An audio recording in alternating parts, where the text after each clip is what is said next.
It's June and time for my June tips. So I'm going to be talking about the June gap and the potential for a bit of a starvation alert. Also the importance of record keeping and how you set about keeping records and the importance of it. What do you do if you've got a queenless colony? I'll also be looking at one of my nucleuses. It's actually a swarm which I collected 2 days ago and see how they're progressing, as well as visiting a couple of hives which I showed you on my May tips and just see what's happening with them. On this apiary site I've got my nucleus boxes to date. So as you can see, I have this one here, and if you look down there I have 2 more nucleus boxes, all with their own story to tell in various stages, so I'll go through them one by one. Also we have in the background there is my WBC hive. I put it there as a bait hive, i.e. no bees in it, just some old frames with wax, and lo and behold it is now home to a passing swarm. I don't know anything about them yet. They've only been there about 3 days, so I'm going to give them about a week to settle in and have a little look, see what we've got inside. Which leads me really into just emphasising the fact that what you will need during the swarm season to be prepared for that unexpected swarm, and they usually are unexpected. I've got a bee brush here, I've got a sheet, I've got some secateurs, I've got some deodorant, and you need obviously something to put your bees in, either a box or a nucleus box or a traditional skep. Or if you want to look at this particular nucleus here, I fetched this off a fence post 2 days ago, just adjacent to my other apiary site, so you'll see me collecting that and using a traditional skep, and you'll also see them marching into the nuke box. It's quite spectacular to watch, so that's another video if you want to just have a little look, see how I do that. So this has been in there for 2 days. This will be the 3rd day actually, and notice I put no feed on. I don't feed my swarms till at least the 2nd or 3rd day. Reason being, in my experience, if you feed them straight away and try and be helpful to them, they have a tendency of filling up and then clearing off. So give them a couple of days to feel at home. They won't go anywhere. Well, the chances are they will stay put because they're obviously sending foragers out to come back with more food. So now is the time I will give them a little bit of a boost. So everything looks right. They're not flying at me, so I think everything is in order. Can you see they're over 3 frames? It's only quite a small swarm, but they look good. At this time of the year I'm not too bothered about that. So I'm going to put here the Maysmore Poly Miller feeder. Quite a good design in my opinion. You have 2 sections, one either side there, and the bees come up through the middle. So I have got some spring summer feed syrup that is 2 to 1, 2 water, 1 sugar, that I'm going to put there just to give them a little booster. The good thing about these Miller feeders is the partitions will come out, and you can use this for fondant feed, either Candy Pauline Gold or Appy Candy, something like that. So I'm very happy with that. Let's go and have a little look at the others. This nucleus is exactly 1 month old. How I know that is because I showed you this on my May tips. I did a controlled split. So if you want to recap that, have a look at my May tips, and that will show you where they came from, how I did it. So notice I've got this in our new wooden nucleus box. As you can see, I've fed them with Candy Pauline Gold because, as I tried to explain during the May tips, the bees that are in here were at the time nursery bees. They couldn't fly, so they needed some food. So here we are. As you can see, it's a great shot there. If you can see, the bees have come up through the crown board hole, and they are all eating the food there quite happily. So they're going out and foraging as well, but they're also eating their way through there. So it's giving them a really welcome boost. I'm going to have a quick look in here, but I don't really need to go through the frames. There we are. I guess they're across a good 3 frames at the moment. I'm just going to leave those be and maybe have another look in about a couple of weeks time, and I'm hoping by next month they should be in a position to go into a full national hive. Okay, lastly, let's have a look at this one. Right, here's my last nucleus box. It's a bit of an unexpected bonus, put it like that. I'll be perfectly open with you. What happened in my case was, due to this really inclement weather, you know, you get rain one day, hail the next, bit of wind, then a bit of sunshine and all the rest of it. Sometimes when you go to inspect your bees, you find they're at the point of swarming, and this was such a case. So I couldn't find the queen, and I was panicking because I knew they were going to swarm. So literally what I did was took a queen cell and some nursery bees and some brood and some eggs in the usual way, and I put them in this polynuke. This is actually a painless polynuke, and you'll see the difference in the feature when I take the lid off. So there was an additional issue with this, because I looked at it in about a week afterwards, and they weren't happy at all. Something I think happened to the queen cell. It didn't hatch properly, and they looked to me as if they were queenless. So I have no hesitation in such a case to take some frames from another hive and put them in there. So there was 2 ways I could have done that. I could have put some brood and some 1-day-old eggs in there, so the bees would have another opportunity to build their own queen cell. I didn't in this case, because luckily I found another frame of bees at that time with another queen cell on. So I put that frame of bees with the queen cell in there. Have a little look at this picture and I'll remind you exactly what that looked like. And here we have the result. So everything looks fine. I can see they're quite content.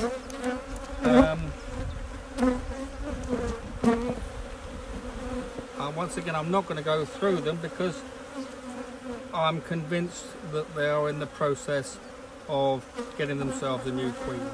What I was going to point out is the feature of these Pains hives.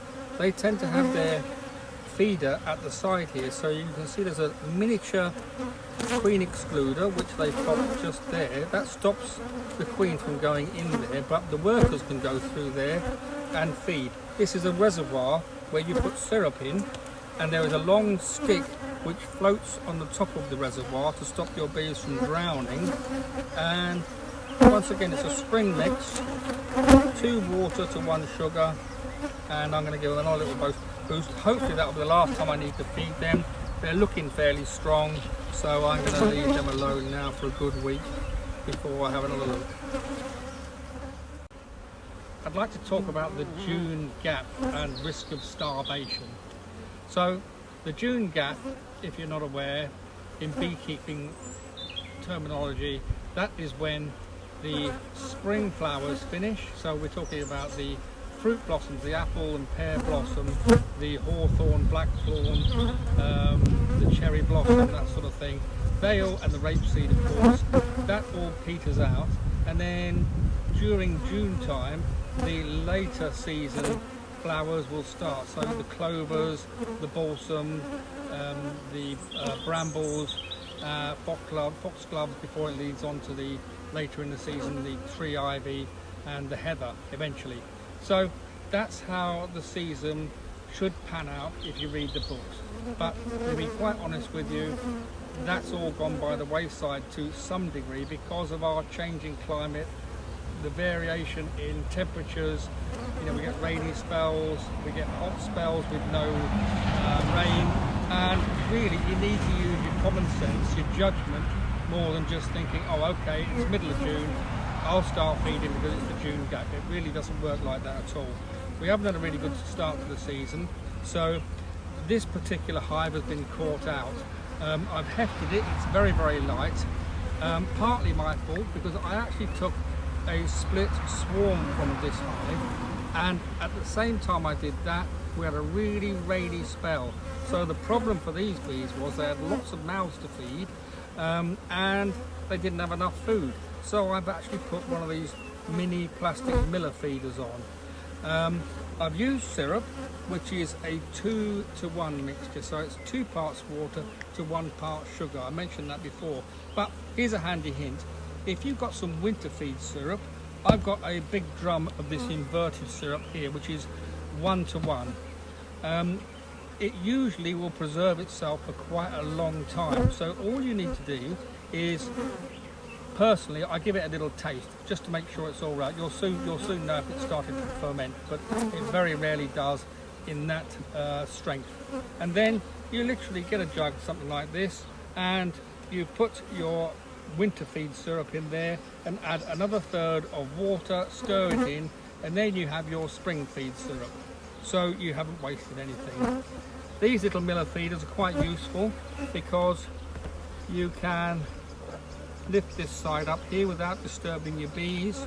Well, we have one fatality somehow, don't know how that happened. And then I'm just going to fill this up like that. There we are.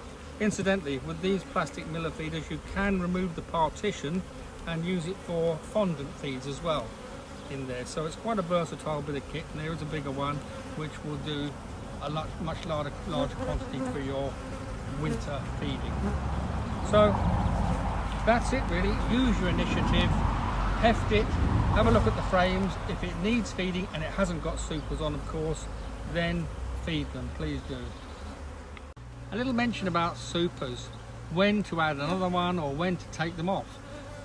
When to take them off is personal preference. Obviously they've all got to be capped off when you remove them. Some beekeepers like to take a few supers out early doors and run the risk of the bees getting short and having to feed them in the middle of the summer.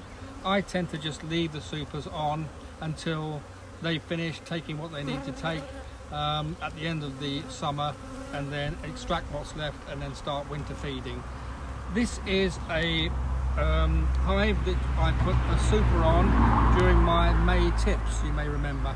And let's have a little look inside, and it will really tell you when I think you should be thinking about adding another super to it. Bearing in mind it's early in the season, so we should be getting some more honey from them if the weather perks up, I must say. So let's have a little look at one. This is the middle, so it should be fairly full. So nothing is capped over yet. It's about, I suppose, 2/3 full, and the end ones haven't even been started yet. However, there's no risk of them getting too cold if I increase the volume, the space volume. So I'm actually going to pop another super on there now and hope that the weather improves. That way it's not going to be too claustrophobic in there. There's plenty of encouragement there to build more stores.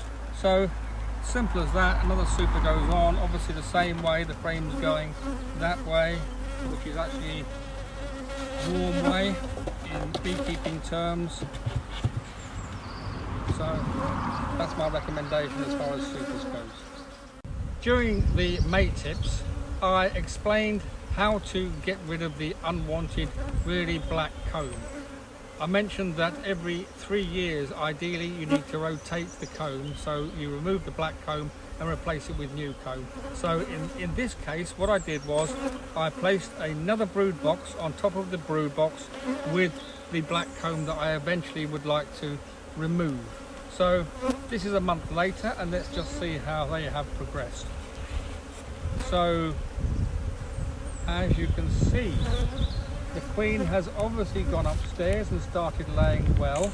There's lots of capped off brood and the eggs and everything. So I've already checked a couple of days ago, there's no sign of any queen cells, so I'm very happy with their progress.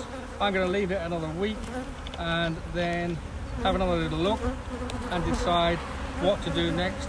Maybe they even be ready for a super. Wow, that was all a bit frenetic. As you might have noticed, a lot of my bees weren't in the best of moods. Reason for that being I'm trying to get the June tips done before June, and the weather being the way it is, I've been dodging the rain clouds all day. So as you probably know, bees aren't in the best of moods when they think it's going to rain or it has been raining. So anyway, before I sign off, I'd like to give a brief talk about beekeeping records. I've got mine here. As you can see, I've just got the name of the hive down the column here, and then horizontally I've got the date. The reason I do it is so that I've got a record of exactly what I've done, what needs doing. I can see where my best performers are. I can see whether they've been treated or not. I can see their general progress. I always think that bees are a little bit like your children. The colonies have all got their own different characteristic. Even though you bring them up the same, you feed them the same, some of them are real high flyers and they are prolific, can't sit still. Others are plodders, etc. So it will give you an idea of which bees you would like to breed from with the right characteristics, and all that sort of thing. So how do you actually write the information down? When you're a bit of a novice like I was, you would do longhand and write reams and reams of stuff that you probably don't need, most of it. So in time you'll realise the stuff that you do need to know, and then abbreviate it. So there are some common ones. For example, if your queen is laying okay and everything looks right, then you just say QR, queen right. Or if the bees have laid across 5 frames, then you put 5F. If it's queenless and I've added a queen cell, I would put +1 QC. Or if I just put a super on, it's +1S. You get the idea. Or for example, let's just say they're not in the best of moods, I write angry down. So you will get a pattern and you'll know what you've done, what you need to do, etc, etc. So there are plenty on the internet that you can look at. Here's one example, or you can just make your own one up. So that was the June tips. It's goodbye from me and from Buddy here and Blossom, and we'll see you in July.